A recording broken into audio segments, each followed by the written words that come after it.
Olá a todos, hoje nós vamos entrar em um assunto muito interessante, muito importante para a nossa compreensão do cristianismo e também a compreensão da formação da Bíblia. Hoje eu vou trazer para vocês algumas informações sobre o Antigo Testamento.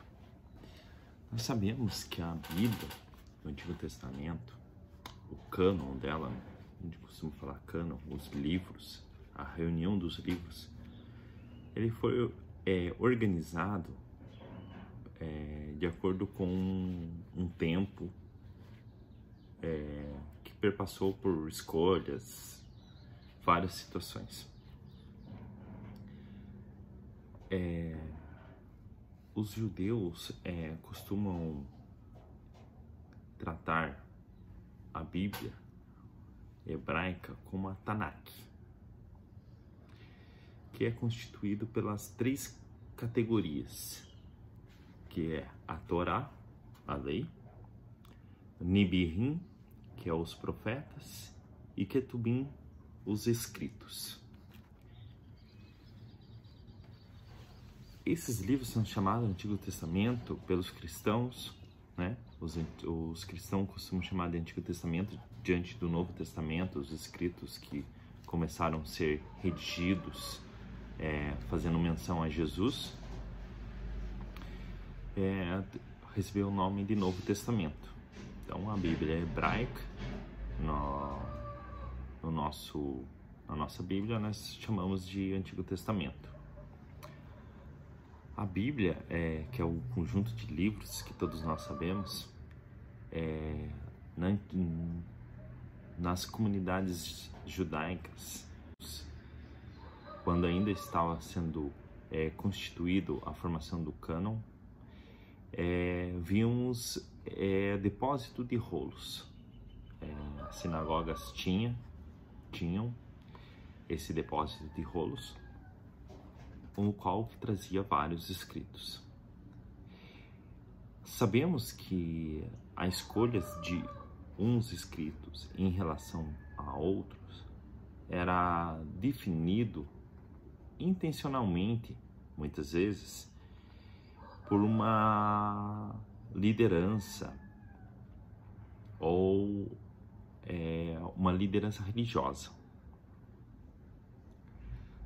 Então, essa coleção começava a ser usada de forma normativa dentro desta comunidade, começando a ganhar um corpo de canonicidade, que seria o quê? Seriam os livros considerados inspirados por Deus. Para que pudesse existir essa coleção de livros considerados cânones, logicamente, era necessário existir uma comunidade religiosa com uma identidade cultural que pudesse se ver nesses textos, o que contribuía para que, aos poucos, aqueles textos fossem considerados sagrados. A existência de um cânon influencia no seu entendimento como texto e a identidade coletiva em questão daquela comunidade. Para isso devemos procurar entender o Antigo Testamento em um contexto histórico, procurando sua gênese e todos os gêneros literários que perpassam o desenvolvimento de cada escrito. O que nós podemos designar como a história do cânon.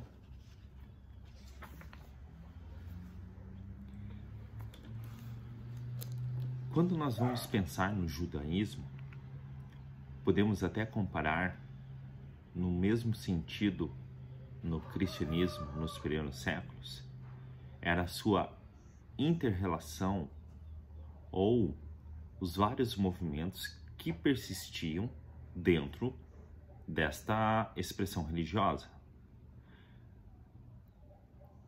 As diferentes correntes que havia no judaísmo antigo colaborou para que fosse definido um cânon diante de expressões que não eram bem vistas pela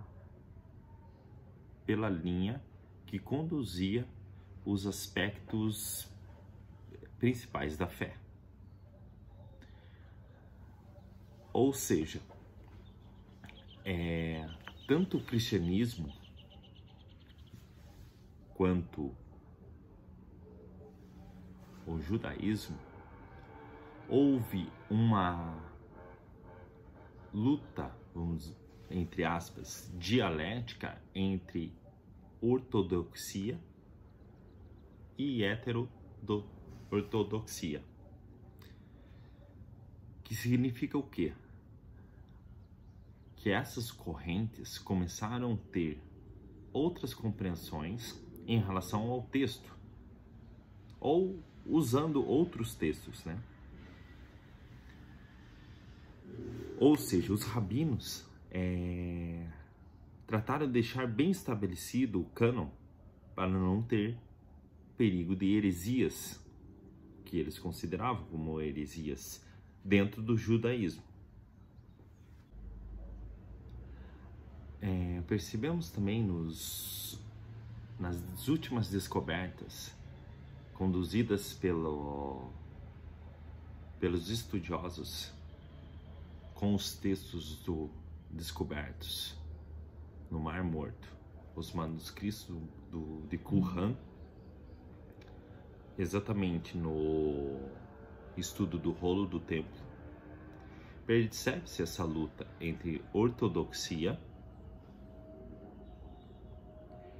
e a heterodoxia, já nos dando a entender o que o cristianismo passaria a reflexão nos primeiros séculos e na definição do seu cânon.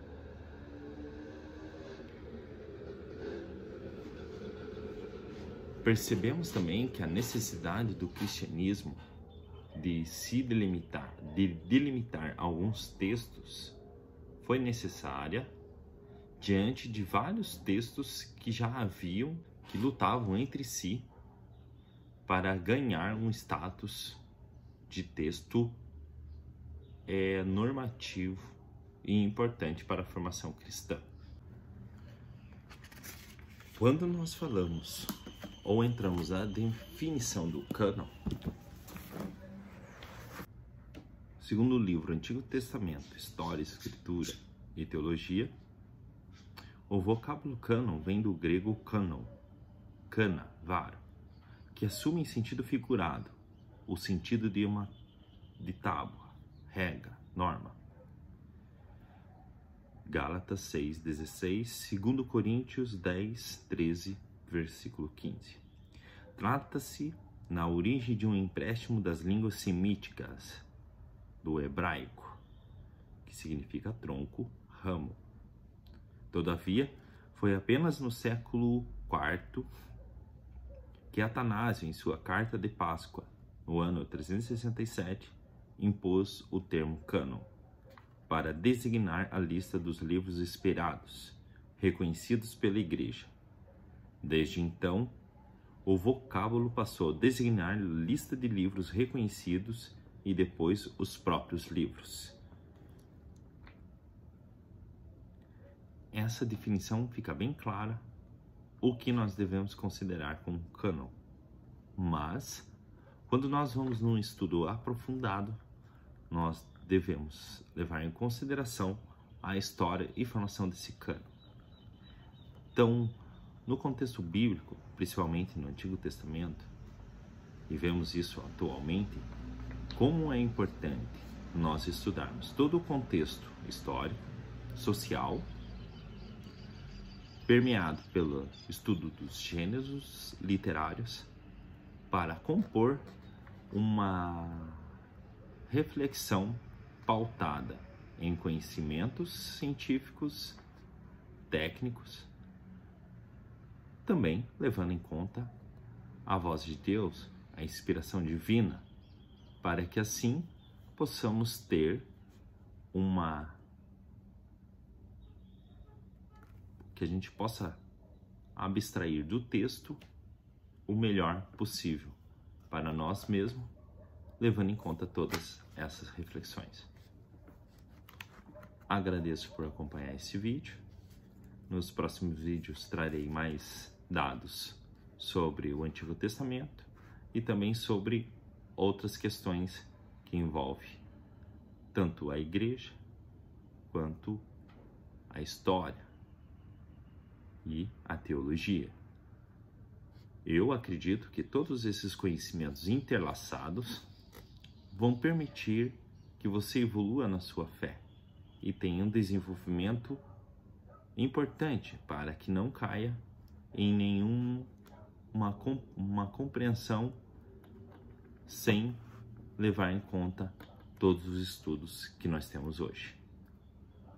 Então, a minha missão aqui é trazer o que é estudado na academia, quais reflexões são realizadas hoje, em uma fala fácil e de fácil compreensão para todos aqueles que tenham interesse em conhecer melhor a nossa fé. Um grande abraço, siga-nos, se achou importante essa informação, compartilhe e me acompanhe nas redes sociais e no YouTube. Um grande abraço, fique com Deus, Deus te abençoe.